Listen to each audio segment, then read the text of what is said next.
Changing the paper size in the Word app is a straightforward and easy process. So here is how you can do it. So let's get started.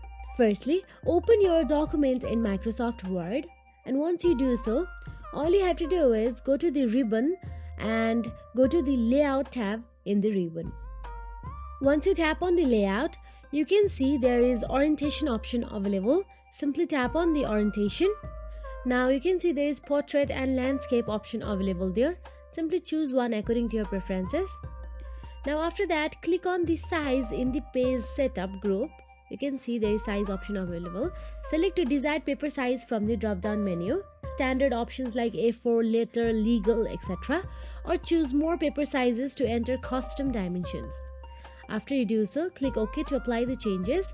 So that is it. If you found this video helpful, please like, share and subscribe, and thank you so much for watching.